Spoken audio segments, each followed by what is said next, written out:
Tuesday mornings, well, they're opened by the Collingwood great. It's former coach Nathan Buckley as well. Welcome, Bucks. G'day, Sammy. How are you? Great to have you in. There's not much to talk about this morning, is there? Never is. Never a dull moment, is there? I've got to say, though, as I sat down on my own couch last night, you sat nice and snug on the more famous couch that belongs to Fox Footy last night. How'd you go? Well, it went okay. Look, the indentation left by Jono Brown's posterior was a little bit big for me, but I tried to fill it as well as I possibly could. And how did you go sandwiched between the two key forward Goliaths? It was actually like every show has a different feel and has a different vibe. Like 360's really well produced, and when you go on there as a coach or a player, you're basically just answering questions. Like radio's, like with Gary's been great on the Monday mornings. There's a lot of to and fro. This with Jared or yourself has been good, but on the couch it's actually really sharp and pop. We're getting a lot of information out in an hour, so yeah. it was an eye opener for me. I enjoyed it clearly because it's footy and we're talking about the cut and thrust, but. Yeah, it was good fun. Well, you've come in armed with topics you want to get to, which we will shortly. But just speaking of the information that came out last night on the couch, if I can even call it information, it was an opinion and it was put forward by the man directly to your left. Oh, what were you surprised? Did your eyebrows raise? I know you've been really bullish on your old club, which we'll get to in a moment. But Nick Riewoldt saying last night that Collingwood's premiership prospects are bright. In fact, he said they can go ahead and win the premiership. They've got enough boxes ticked to do that. Was he right? Well, that's crystal ball gazing and future, looking in the future, and who knows? What we do know is that right now they're one of the form teams of the competition, and I thought their win on the weekend was that was their sixth win in a row, and I thought their win on the weekend was meritorious, given that wins are bloody hard to come by at the moment. Like. There's even the sides that had poor beginnings to the season are starting to pop up. So we saw Essendon beat Sydney, St Kilda after 3 losses, going into a game against the hot team of the moment in Carlton, and then turned the tables there and were able to get the win. It's Adelaide sort of pushed Melbourne for a lot of that game. And Gold Coast had to win that game to stay in the hunt. So every now and then you'll come up against teams at different times, and you can be fortunate with this or you can be challenged by this. And I thought that win by Collingwood in those circumstances against that opponent at this stage of the year was as good a win as they've had. Yep. And it was a brilliant game of footy, and the capacity to be able to come back in that last sort of 5 or 6 minutes, kick the last 3 goals and get up, that was a great win. They didn't have Jeremy Howe, which I think adds to it again. Handling Darcy Moore in the next couple of weeks to see how that goes, because it's not just about when the games Darcy misses. If he's injured, and I don't know what the exact injury is, but I've had a similar injury, and so's Rui. Actually, we were talking about it yesterday, where you blow the back of the kneecap out without doing the ACL, and that damage that it does to that, it actually affects your lock and screw mechanism when your leg locks. So what ends up happening is when you come back, your hammy does a lot more work to compensate for the structural inadequacies of the knee. So the suggestion, my learned experience would be take a couple of extra weeks to allow the knee to recover before you come back, because you overload the hammy. Now, this is a medical decision, and the medicos will go through this, but if Darcy Moore plays comes back after 3 or 4 weeks and plays every game for the rest of the year, then and he's up and about, then clearly Collingwood's prospects are better than if he comes back and does a hammy at some point. So there's still a lot of things that need to go right, and I think if Collingwood can keep all of their personnel on the park, I think they're showing their football's good enough. It's a bit off topic, but that was a horrible mechanism. There's been some gruesome injuries. That one, Darcy Fogarty's finger. I couldn't believe. Cody Waitman's elbow pop, and for him to go back on after an elbow dislocation was probably the gutsiest thing I've seen for a long, long time. I could not believe he got back out there. Yeah, well, can we just highlight how hard this game is? We talk about the fact that a lot of the contact is being legislated out of the game. Like we talk about the head-high contact we're trying to avoid when players are coming in from 180 degrees apart. I mean, it is a tough game. It is physically demanding. It is mentally, emotionally demanding. And we've seen some pretty brave efforts from guys come back onto the field and get the job done. I mean, Hunter Clark, we'll never look at that. I mean, that looked woeful. With his history, to put himself back in that position. Well, you're not projecting on that happening. He's just going to tackle the opposition player, and so is Dan Butler. And then in the end, they end up like literally face planting each other. So, yeah, it's a tough game, and we've seen plenty of evidence of that in recent times. So they hold their breath for Darcy Moore, as you say. But in that 6-match winning streak, Fremantle they've claimed, Carlton they've beaten, Melbourne they've beaten, obviously Gold Coast up there, which aren't an easy proposition as well. So some real quality in their 6 winning streak and their 10 matches that they've won so far this season. It is dangerous to forecast, but that's what we do on this side of the Feds Bucks. And it's quite, if it was a weather forecast, it'd be relatively bright and sunny going forward. So that's where the imagination, I suppose, does take us. Well, it speaks to the bona fides of their form. Like you talk about the teams that they've won, and to win 6 games in a row in this, right now, it seems like everyone's pretty even. Like we talk about the ladder, and from up until the weekend, it was first all the way down to 12th. Now, Gold Coast and Port Adelaide are now 2 games out of the 8 because of their close losses. But, Port Adelaide runs Fremantle at home to 8 points after looking like that, and they're coming home like a steam train. That was amazing. We almost should have won that game. And Gold Coast, similarly, run one of the form teams of the competition to a really narrow loss and had them on toast halfway through the last. So Bulldogs are a game out. St Kilda a percentage out. Sydney, who have looked like a top 4 side top 6 side for the majority of it, they're just inside on percentage. Richmond inside on percentage. Collingwood, 6th, one win from second, but a lot of percentage. But it's to be able to put those wins together, you just don't take it for granted. They keep turning up. It's going well. And I don't. It's been so long since you've done this. Just watching games as a spectator. A question off the text: do you get nervous watching Collingwood's close ones? No, I don't. I don't get nervous. I mean, I suppose when you've been in the cut and thrust, and then you're outside of it, you are removed a little more. Yeah. But I obviously just got such strong connections with the playing group mostly, but the staff that are there, the people behind the scenes that have put an enormous amount of work in. And COVID was difficult for us, as it was for every club, and to have sort of spun out of that some of the challenges that we faced at the end of 20 and through 21, and to see the side going well and the club going well, I love to see it. Free kicks, and it's not something we talk about too often, but whether your club gets them or gives them away. Now, Richmond have long been a fascinating subject when it comes to the free kick count. Now, they're last in differential this year. They were last in 2021, second last in 2020, bottom 6 2019, last in 2018, last again in 2017. There's some bloody good years in amongst those. So Damien Hardwick last night said that this was actually now being addressed by his club, that they've changed coaching since the bye. And as you're about to hear on AFL 360 last night, coaching technique around in the back and high, and the changes that he wants his players to make on the field on game day. We play the game a little bit differently to most, but in fairness, it's not good enough. We've spoken to our playing group. We've changed a little bit of our coaching from the bye. We've tried to win that KPI most weeks. Last week we had a bad one, but we've started to coach technique aspects like 2 high tackles or in the back, because it's cost us games, no question. We've been unfortunate at various stages, but we've just got to get better. The ones that we give away, if I'm being perfectly honest, I reckon most are there. It's the ones we've got to get better at tracking free kicks. We don't get enough. Can you relate to that? Yeah, well, I think it's the smart players do it really well. And Jack Ginnivan has been criticised for his capacity to be on the right side of the free kick count.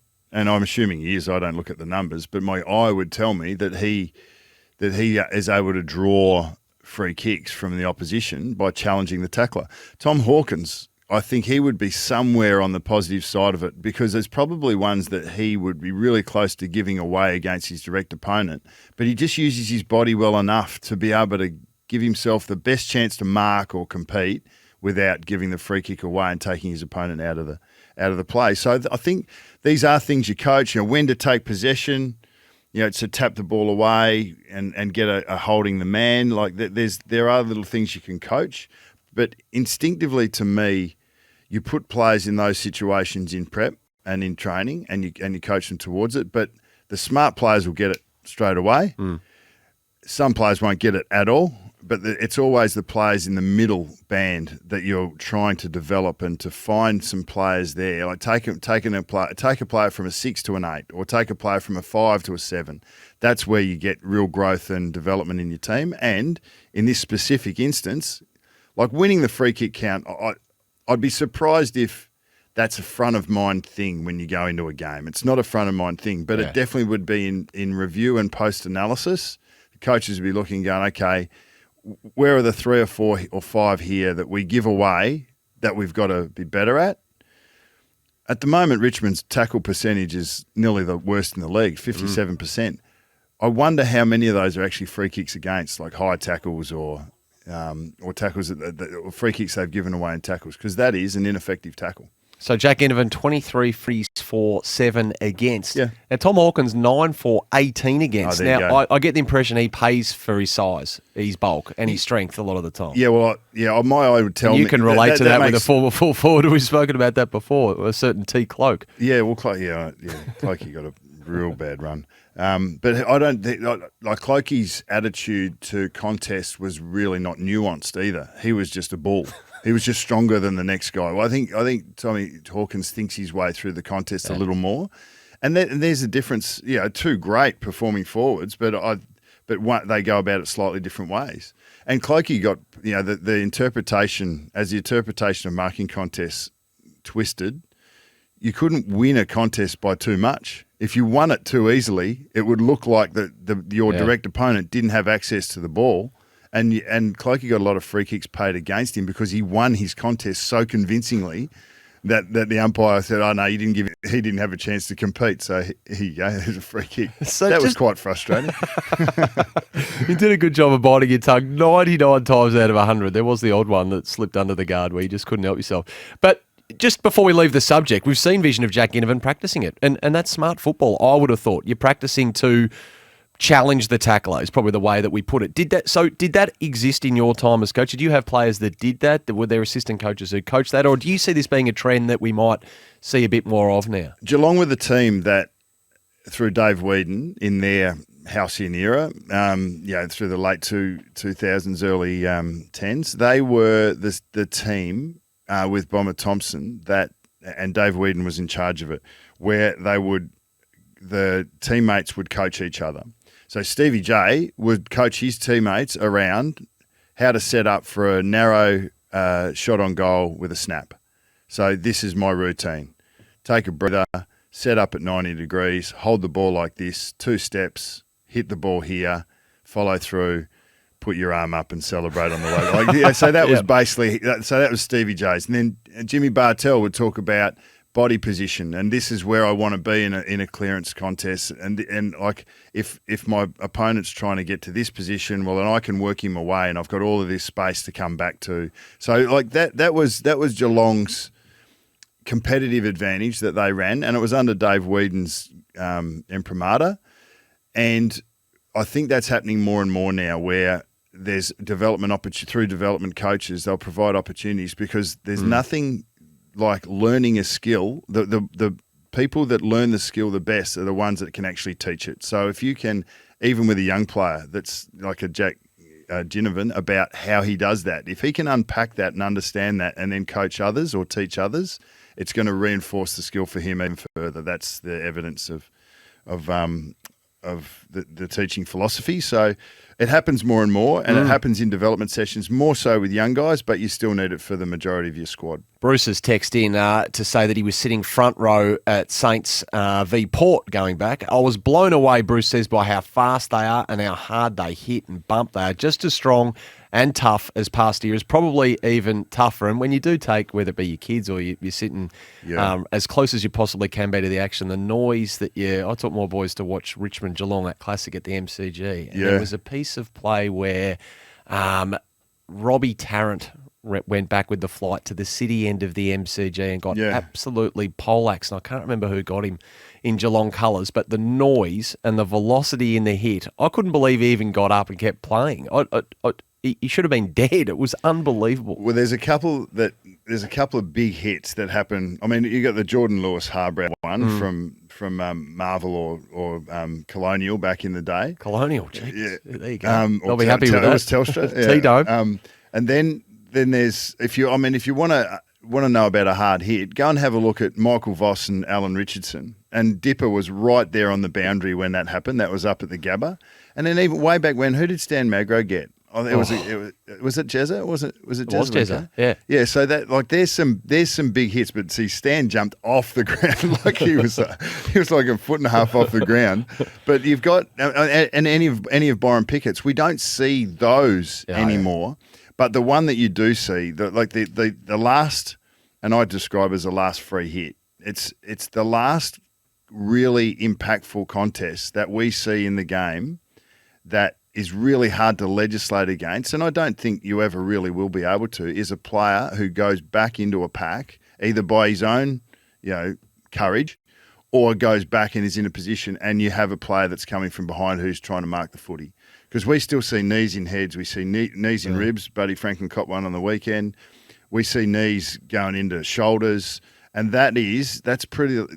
You could go as hard as you like at that body there and launching at the ball, and it's really hard to. There's no legislation against that contact, so it's probably the last real. They're as harder hits as you're going to cop in a game of footy.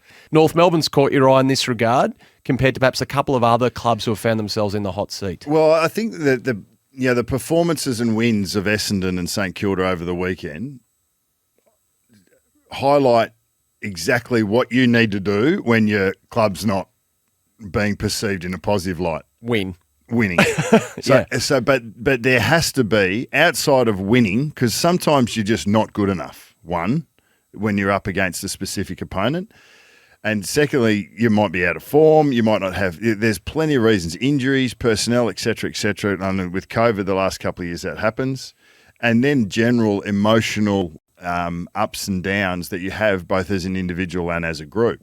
So that's there. But so winning is a great way to keep the Wolves at bay and to maybe have a little less burley in the water for the focus, for the Sharks. The focus and the Sharks to continue. So Essendon go and win a game against Sydney, but they didn't just win that. Like Sydney were up and about, and they were really poor in the first quarter, Essendon, but they had the capacity to come back. Their young blokes did really well. Their senior leaders took responsibility and control. Parish and Merritt, lower touches, higher impact. This is a good point. Fish rots at the head, Zach Merritt said. But see, he can make that. He could have made that comment in the middle of their. Well, look out! Imagine there it is. That's the coffee. He could have made that comment in the middle of their. Thanks, Nadia. Thanks, Ross.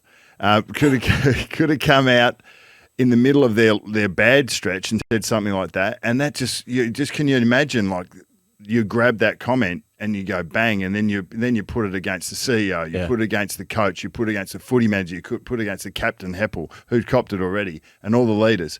But when you've won, you make the same comment, and it's gone, hell, that's responsibility, that's accountability, that's what true leadership is. It's great.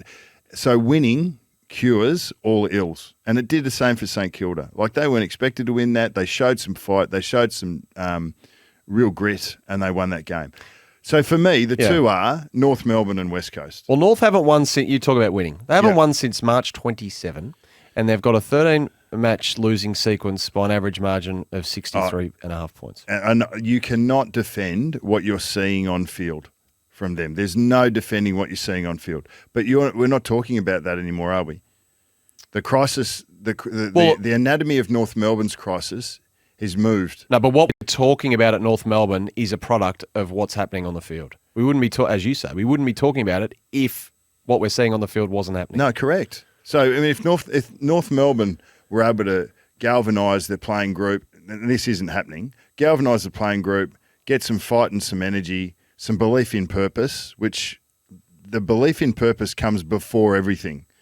So Essendon players couldn't have done what they did on the weekend if they didn't believe in an outcome that they were working towards. St Kilda players can't do what they did on the weekend to turn their form around unless they believed in an outcome that was a greater purpose. North Melbourne don't have that, and I'd suspect West Coast look like they're understanding that a little bit better, and that's a coaching challenge and it's a leadership challenge.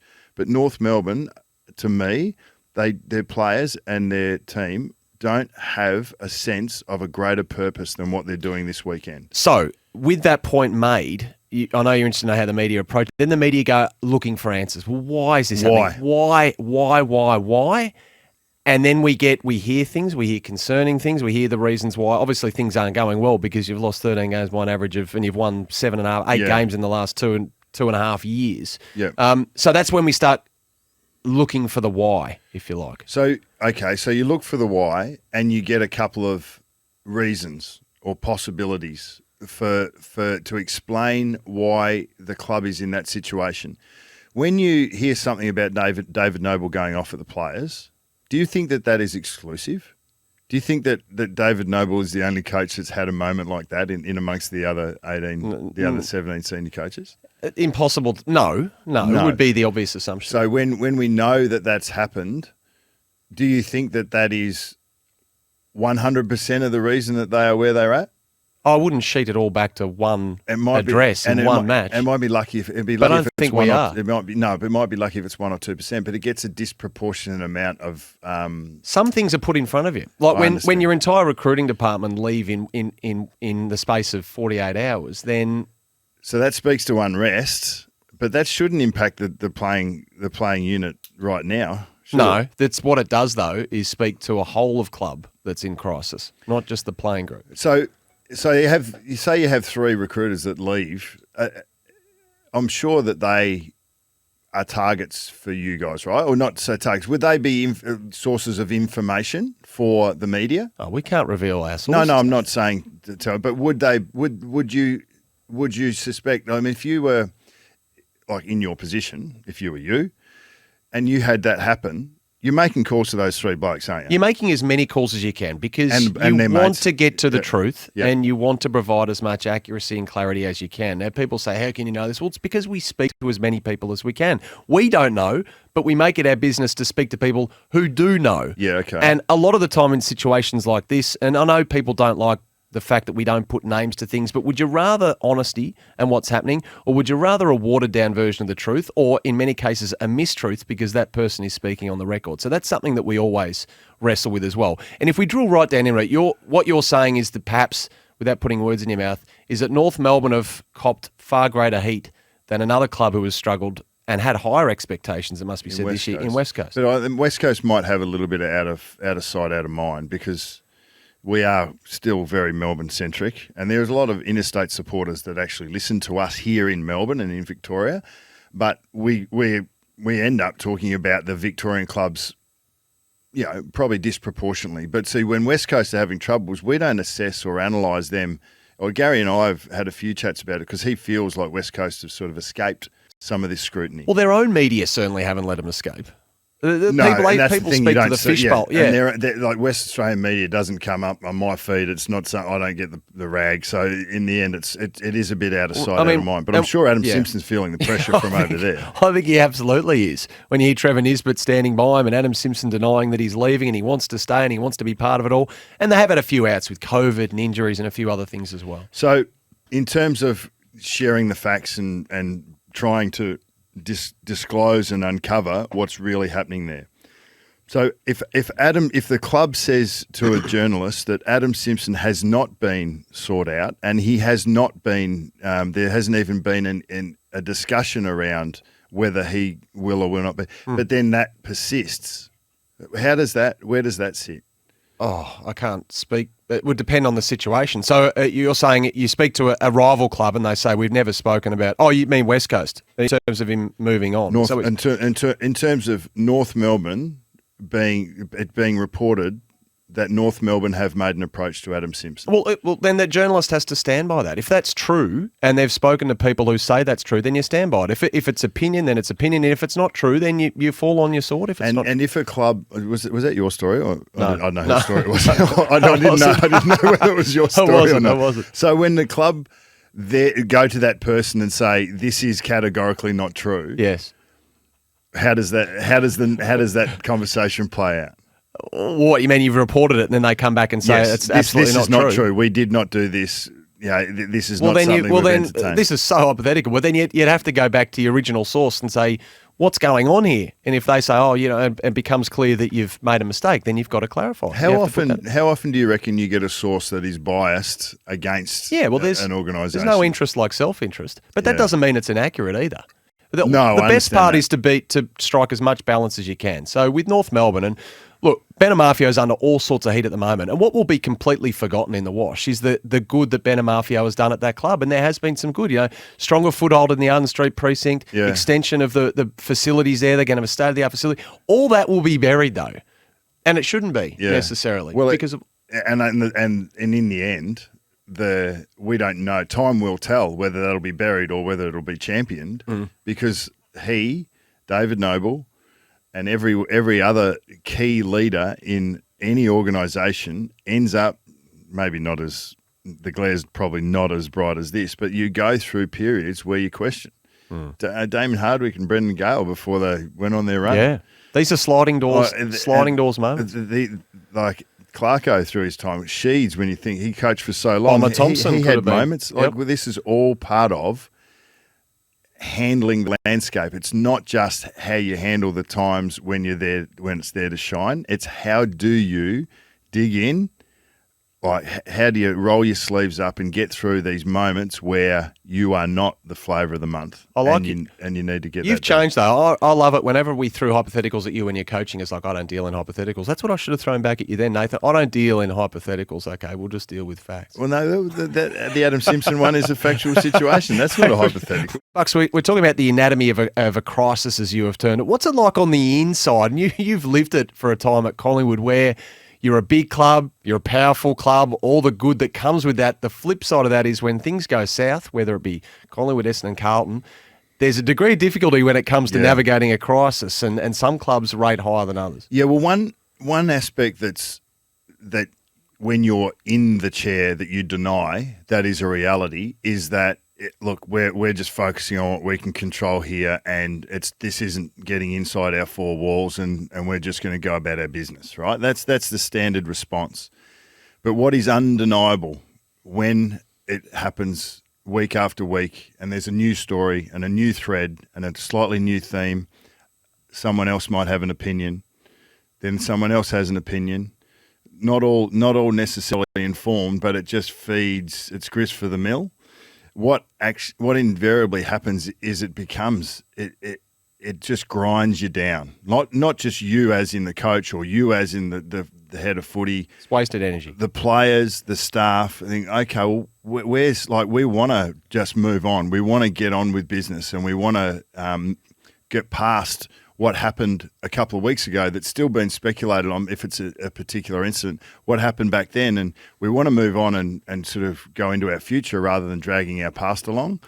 It's a reality that once the media get a hold of something and once it blows out like it is with North, like it did with Essendon, like it did with it started Carlton, a little bit with St Kilda, Carlton in the past, West Coast potentially.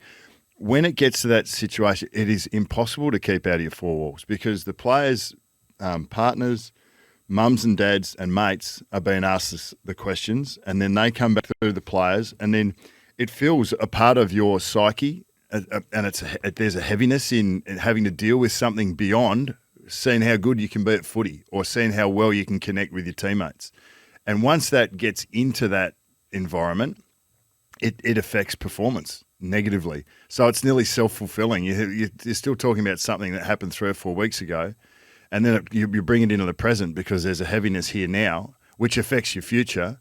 And I think that's when we see this blowtorch that builds and builds and builds. And sometimes, if you can't get through it, if you can't make that Essendon win or that St Kilda win to break it, then eventually something breaks. And the easiest thing to break is the senior coach, because that's the biggest change. So to continue this thread, and there's no sense going back and dredging up sort of old things, but what was your most challenging moment then? Was it, if I can call it, disbanding the Rat Pack? Was it the review prior to 2018? Was it the trade period before you left? What was the most difficult in terms of the things you're just mentioning there, narrative that kept seeping in and you couldn't quite get on top of it?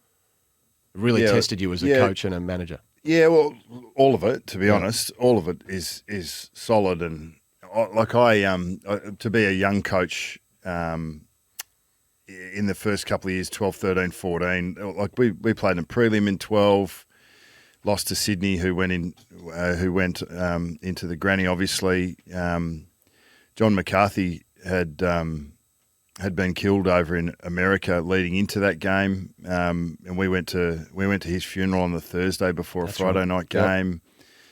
That side was, that list was solid. Won the granny in 10 after a drawn granny and then lost the granny in 11. Started really poorly in 12, won 10 in a row, pushed through. We didn't find our best footy, and there was still elements of there was grit in our environment in 2012 due to the handover. Through 13 and 14, that was hard, having to deal with that. And we had players that went out, and while she stood out as a football manager midway through 13, the difficult thing with that was that some people weren't happy with their exit or with the way that it happened or how it happened. And that came back around over the next 4 or 5 or 6 years. We had people that were disenfranchised and not happy, that were happy enough to sort of lob grenades back into the environment from the outside. And I wonder whether North are copying that a little bit with the recruiting staff. I wonder whether they cop it with their board. I'll ask you a question: where do Collingwood and North rank with people outside of the environment that are prepared to criticise the environment? Yeah. Well, look, I mean, in terms of status of the club and the criticism and the focus and the media heat, Collingwood's, I would say, is significantly higher up the chain than North Melbourne, just for all the reasons I mentioned: supporter base, membership, clout, size, everything. Yeah, but given the fact North Melbourne had such a successful era for a long period of time in the 90s, their alumni is as outspoken, and we're seeing it at the moment with the Wayne Careys of the world and Corey McKernans and a whole heap of... But it's not just the past players, is it? I reckon there's some because North, the thing that you get with North, I think, is that they weren't financial. So you had a lot of people that put their own hard-earned into the club and feel like they have a certain amount of ownership and entitlement. A lot of clubs have that, though. The coterie groups are strong, and North Melbourne are, very much. But I think I don't know, it's not unique to North, but I think it's a very strong element to what North's challenge is when there's Burley in the water. Because I think those guys come out. And they want to be the save. Like, everyone wants to be the save. Everyone wants to help it. They love the club. But they're coming at it from the right front. They want the club to do well. So their motivations are pure. Potentially, but we're assuming. But their motivation might not be pure. They might just want to be the Messiah. They want to be the... Well, ultimately, they want the club to succeed, is what I'm saying, don't they? Yeah, they do. And even though they can be clumsy in the way they go about it. Messiahs as coaches, Messiahs as players, Messiahs as board members, as benefactors, that's not the way to go. Well, got on this with David King yesterday. I just wonder whether this generation of on-ball are as good as they are, and I'm talking about the Petrakas, the Olivers of the world, all of them, they're amazing. We'll look back in retirement when tagging does come back, and it probably will come back in some way, shape, or form. I'll tell you, it'll be back in the next 6 weeks. There will be sides that will tag when the game has to be won, when there is a player that has to be shut down. We will see it at the end of this year. There's no doubt. Because I wonder if they'll look back. It's a copycat industry, but at the moment there's no one to copy. And Clayton Oliver will say, "Thank God I didn't have a bloke hanging off me like you did, or like Chris Judd did for game upon game upon game, scragging me, punching me, pinching me." Yeah. And why is it so? Is it a bit like when the dinosaurs became extinct, when no one's really sure why? And it's a bit the same with tagging. And we were searching for the father of the death of the tag, and shock horror, you were nominated. Really? I would have thought it went back prior to your sort of time, wouldn't it? Mick Malthouse wasn't noted I've tagging never had coach. to answer this question to defend myself, but Levi did... It's not a defence, but it might be positive. No, well, Levi Greenwood did some tagging roles for us. Chris Mayne did some roles. McCaffer definitely did some tagging roles. And in the end, it's one thing to have the idea to tag. It's another thing to actually have the capacity to Now, this is the bit that we on the other side don't understand. Does it really turn the apple cart upside down? Every side used to have a noted tagger. Yeah. Does it really upset the apple cart if you roll with one? No, you can manage it. You can manage it absolutely. Well, towards the end of when we got an idea of Richmond's plan and the way that we were going to attack it, we had Levi go to Dusty and we had Chris Mayne go all the way with Kane Lambert because they were basically Dusty was a forward playing as a mid and Lambert was a mid playing as a forward, and they would just be changing constantly. So we just said, right, we're not going to give you any time and space. We'll go both here. So that worked for us, but Levi on Joel Selwood, I want to get this right. Well, but there was all right. there was Pause on it because we need to get to a break. No, but there was a couple of matchups that just didn't work for Levi, and there was a couple that worked really well. Yep. So we wouldn't get him to tag if it was with a matchup that we didn't think was effective, but we did if we knew we were going to get the result.